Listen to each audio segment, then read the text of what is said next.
Hey, it's JC1424 once again with another album review, and today we're going to be talking about the new album from Alice in Chains released in 2018, and that is Rainier Fog. This is an album that I was able to listen to a good 3 or 4 days early just because that's whenever I got access to it, but I didn't have a lyric book or whatever, so it was hard to make out some of the lyrics here and there. But all in all, I was able to make out some words and collect a theme for the music after listening to it 4 or 5 times. Now, this is the first Alice in Chains album that I'm actually listening to all the way through, because I never got into that much. Grunge really wasn't my thing growing up, because there was more of an early 90s thing with Nirvana and Soundgarden. But that seems to be what this album is about, you know, that kind of scene, because they're talking about Mount Rainier, where many grunge artists came around at the time, and they've got the album cover with the Eye of God or the Eye of Providence, and how their motivation in music was, you know, just getting past drugs or, you know, depression and stuff like that. And speaking of that, Lane Staley passed away in 2002, I think, from a drug overdose of some sort. And since then, still somehow getting complaints about how the new lead singer, even though it's not new anymore, is, you know, in a lower register, not nearly as amazing as Lane Staley. But what they write about and how they write and how they play their sound, it really hasn't changed that much, but they're still doing things new. It's just the singing is only there in a few cases on this album, and that's the only complaint I can say about the performance. It's, in this album, listening to it, it's the writing and the lack of variety that kills it for me. But anyhow, there are some places that do shine, and it's about time we start talking about the album as a whole. This album starts off with its lead single, The One You Know. I gotta say, whenever this came out, I was really loving it just because of how often it got stuck in my head half of the time at work. And with that, it became the intro music for my Downhill Domination series. A few of you guys might have been watching that once it started like about a month ago. It wasn't going to last, and I wanted to do something for Alice in Chains because they were putting on the newest thing at the time, and I was just getting the song stuck in my head, like I said. But this one, it has such a basic guitar riff, but so much is built off of it. It has this subtle but fearsome style, and it becomes a classic rock track. It's just so badass. And you get to the solo in the middle of the song, which has so much attitude to it, and it's my favorite on the entire album by far. And this one, it transitions into the bridge with these really smooth vocals, and once that comes to an end, it has just a few quarter notes again, and then it slams in that final chorus with just additional energy compared to the first two, and it comes to a fine outro. It really feels like the song is about to come to an end, and it really does blow me away personally.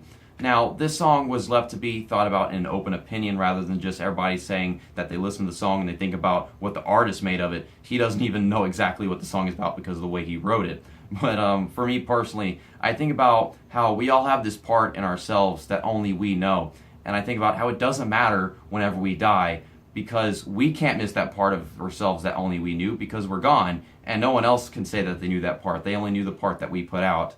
And that's what I'm thinking about whenever I listen to the song. But overall, this is my second favorite song on the album. We'll be getting to my favorite in a little bit.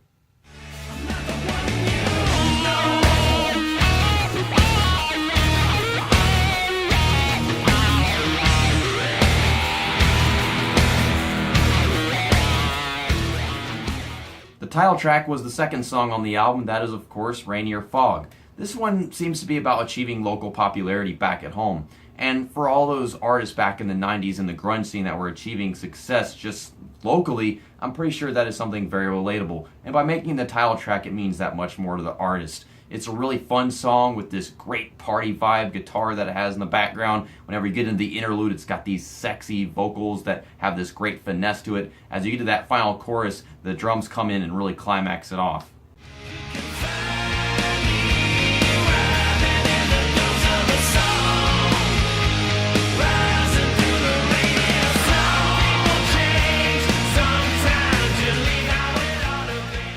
Red Giant is track 3 on this album, and this one certainly starts off well in my opinion.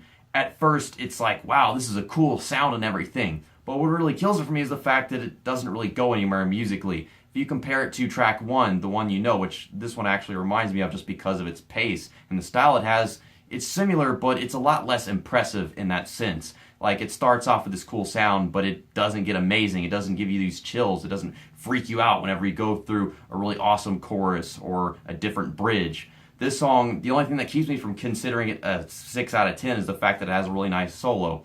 And if it didn't have a nice solo, then it obviously wouldn't be Alice in Chains, because you're not Alice in Chains unless you have great solos. But anyhow, I consider this a 7 out of 10 just for that purpose. But The thing that differs this one from the first track on this album is the fact that it's a little bit darker, because it's got this meaning behind it of feeling like the devil can just take control of you at any point, like a flip of the switch, and feeling as if your afterlife is getting mixed in with reality and it's just all being foreshadowed.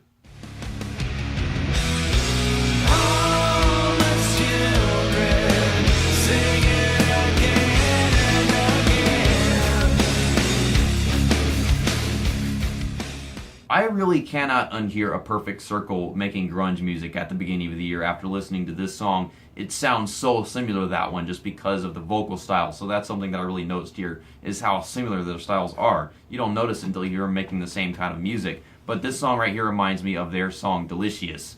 And yeah, for some reason that happened on the new A Perfect Circle album. And it was one of my favorite songs on there nonetheless. But this one just has so much similar in the instrumentation right here, because of the way that the acoustic guitar riff is in the background with the tambourine. You get to the chorus and it's got these electric chords, and then there's a fine solo, as always, with Alice in Chains. But another thing that comes with Alice in Chains is a lack of progression that I really don't have that much admiration for. And it always seems a bit too slow for me. Like, I feel like this could be a little faster, or maybe they could go into cut time at some point. But yeah, that's me nitpicking on the way that they make their music and why I don't like it as much as I really want to. But what really gets my attention with this song and was the fact I was able to really put two and two together with what the meaning is here. Because I didn't have the lyrics, but I was able to make out a few phrases, and he was saying how the sky is meant for flying and stuff like that, and talking about people trying to hold you down because they've been around for a long time. And this song, it's about people who don't have a big enough perspective on life, like they haven't accomplished all the things they wanted to, so they feel like there's true limitations that'll keep you from getting to the sky. But you've heard the phrase, the sky is the limit. But it's like they're trying to say that you're always going to stay on the ground. You're never going to learn to just randomly grow wings. But maybe that's not the answer. And the thing with the song is to just stay inspired. And I feel like the song has a nice message to it.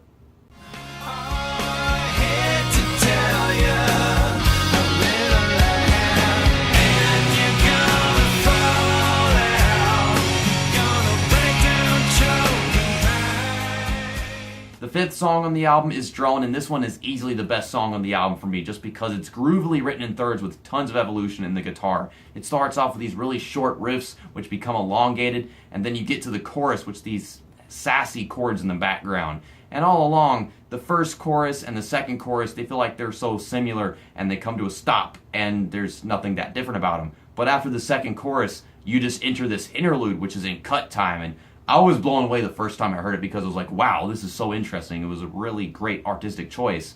And the dark and mysterious vibe the song has to it, it really characterizes mainstream success as such an awful addiction that's quite unhealthy for an artist because they can't make music that they want to. And that is a great thing to captivate in this sense because this is not at all a mainstream song. It's not written to be on rock radio. It's really meant to be something enjoyable for someone even if it's not heard on the radio, written in that same verse, chorus format with no change in time signature whatsoever. But this is definitely my favorite song on the album, and I'm sure many could say the same thing about it just because of all the things that it accomplishes. And it's not that long at all. It had a few longer songs on the album, but this one right here, I have full appreciation for the way it's written.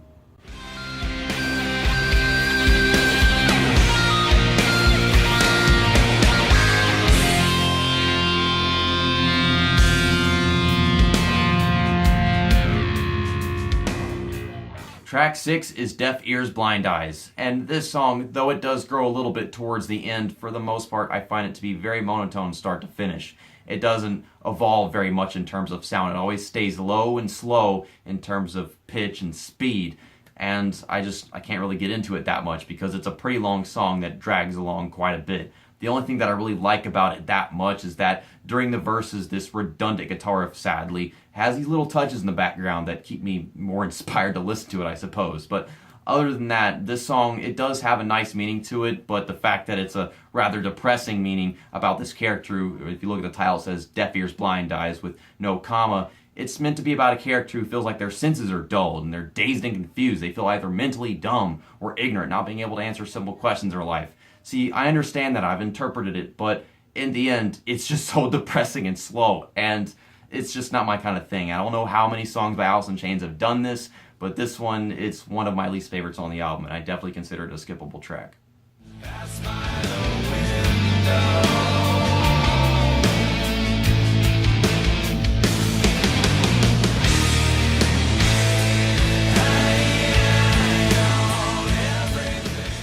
Track 7 is Maybe, and this one I'm very sure many could find quite relatable, because this one is about finding it difficult to become unattached to someone that you just don't love the way that you used to. Many people have been in this place before where they're pretending to feel okay, but they're not, and then they got the freaking meme from Kardashian or whoever the hell it was that recorded that stupid audio, but you know what I'm talking about. And it's truly agonizing to feel that way whenever you're trying to force yourself out of a relationship because it wasn't turning out that well. There are other songs like this one, like Amnesia by Red Sun Rising, or I Hate Everything About You by 3 Days Grace, but this one has a completely different sound from those, obviously, a different pace and everything. It's a lot less aggressive, it's a little more sincere. It reminds me of track 4 on this album, Fly, in terms of instrumentation, because here it's got that acoustic guitar and the electronic, but there's a lot more electronic guitar for chords and everything. But what really gets your attention is how much of a vocally powerful track this is. It's got this beautiful synchronization before, the first verses and after the first chorus, and I think somewhere towards the end of the song you get in there as well, and it really gets me emotionally.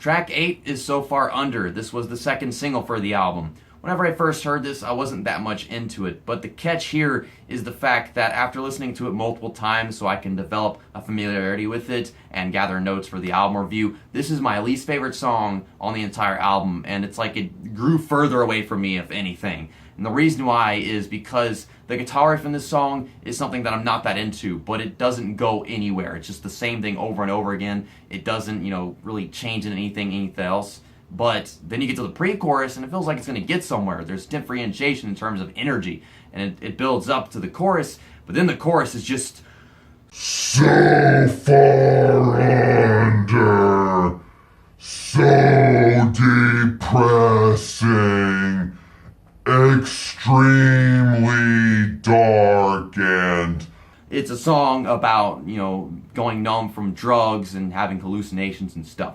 So, if that sounded annoying to you and like that made you want to click off the video, now you know how much I don't like this song. And that's just me. If you like the song, then that's fine by you. But that's my interpretation of this song in terms of sound. It annoys the crap out of me. So, yeah, least favorite song on the album. The only thing that I really admire about this song is, of course, the guitar solo, which really highlights it all. It's okay for a song to be dark. We've had other songs on this album that were dark. But this one, it's presented in such a way that I really don't like it.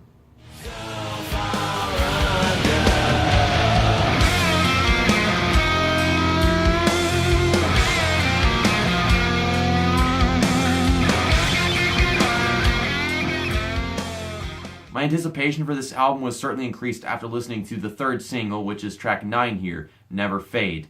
And this one seems to be about a sincere message to God as a friend, and it comes from the perspective of a character who's feeling a lot of self-doubt in himself, and he's trying to control it, and he's trying to tell himself and talk to God at the same time, I suppose, that, he has this faith inside of him. And what I really like about this song is how much energy builds up whenever you get to that chorus. It's really there. And it's my favorite chorus in the entire album just because of how much it contrasts to the way that the verses are sung and the way the guitar is played there. The guitar solo in the song is really great, but all around, this guitar really does help the contrast the song is trying to have. When it all goes dark, you light my way through. Never fade, I know you think you're someone I forgot.